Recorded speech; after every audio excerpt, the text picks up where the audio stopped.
തിരഞ്ഞെടുപ്പിൽ എന്തൊക്കെ അടിയൊഴുക്കുകൾ സംഭവിച്ചാലും ഫലം കാണാൻ പ്രേക്ഷകർ തിരഞ്ഞെടുക്കുന്നത് 24 തന്നെ. ലോകത്തെവിടെ നിന്നായാലും തിരഞ്ഞെടുപ്പ് ഫലം കാണാൻ മലയാളികൾക്ക് ഒരേ ഒരു ചോയ്സ് 24 ആണെന്ന് ഇത്തവണയും തെളിയിക്കപ്പെട്ടു.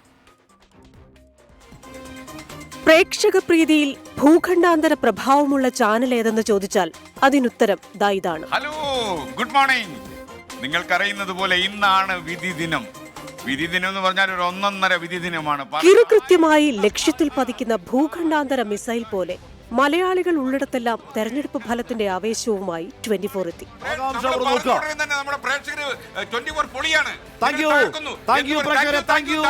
സാധാരണക്കാർ മാത്രമല്ല, രാഷ്ട്രീയക്കാരും തെരഞ്ഞെടുപ്പ് ഫലം കാണാൻ തെരഞ്ഞെടുത്തത് കണ്ടു തന്നെ മനസ്സിലാക്കിക്കോളൂ. പാണക്കാട് സാദിഖലി തങ്ങൾ, കുഞ്ഞാലിക്കുട്ടി, VD സതീശൻ, ദോഹയിൽ പര്യടനം നടത്തുന്ന മുൻ MLAയും കോൺഗ്രസ് നേതാവുമായ KS ശബരിനാഥൻ തുടങ്ങി രാഷ്ട്രീയ നേതാക്കൾ ആകെ തെരഞ്ഞെടുത്തത് 24 തന്നെ. ദോഹയിലെ ഇൻകാസ് ഭാരവാഹികളായ മണികണ്ഠൻ, ഷാനവാസ്, ജോപ്പച്ചൻ, ഹൈദർ, താജു, റഹ്മാൻ, പ്രദീപ് പിള്ള, സിദ്ദിഖ് എന്നിവരും ശബരിനാഥനൊപ്പമുണ്ടായിരുന്നു.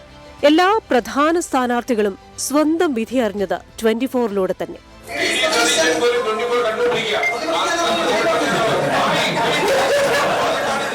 Saudi Arabia, Bahrain, Qatar, Nigeria തുടങ്ങിയ രാജ്യങ്ങളിലെ പ്രേക്ഷകരുമായി R ശ്രീകണ്ഠൻ നായരും അവതാരകരും തത്സമയം സംവദിച്ചു.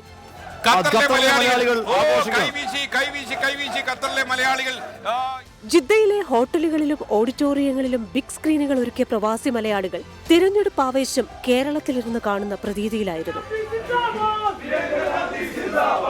പ്രായമായവർ മാത്രമല്ല, വോട്ടെണ്ണൽ ദിനം കുരുന്നുകളുടെ വോട്ടും 24-ന് തന്നെ. ഫലം സാഗൂതം ശ്രദ്ധിക്കുന്ന ഒറ്റപ്പാലം സൗത്ത് പനമണ്ണയിലെ സുദീപ് അമൃത ദമ്പതികളുടെ മകൾ ഇതളിനെ കണ്ടോ? യൂട്യൂബ് ഉൾപ്പെടെയുള്ള സോഷ്യൽ മീഡിയ പ്ലാറ്റ്ഫോമുകളിലും 24-ന് പ്രേക്ഷക പിന്തുണ കരുത്തേകി. ആയിരങ്ങൾ, പതിനായിരങ്ങൾ, ലക്ഷങ്ങളുടെ ആവേശോജ്വലമായ സ്വീകരണങ്ങൾ ഏറ്റുവാങ്ങിക്കൊണ്ട് 24 അങ്ങനെ മുന്നേറുകയാണ് ജനഹൃദയങ്ങളിലേക്ക്. 2,10,000 ആളുകളിലധികം ഇപ്പോ യൂട്യൂബിൽ നമ്മുടെ ഇത് കണ്ടുകൊണ്ടിരിക്കുന്നു. യൂട്യൂബിൽ മാത്രം സെൻട്രൽ ഡെസ്ക് 24.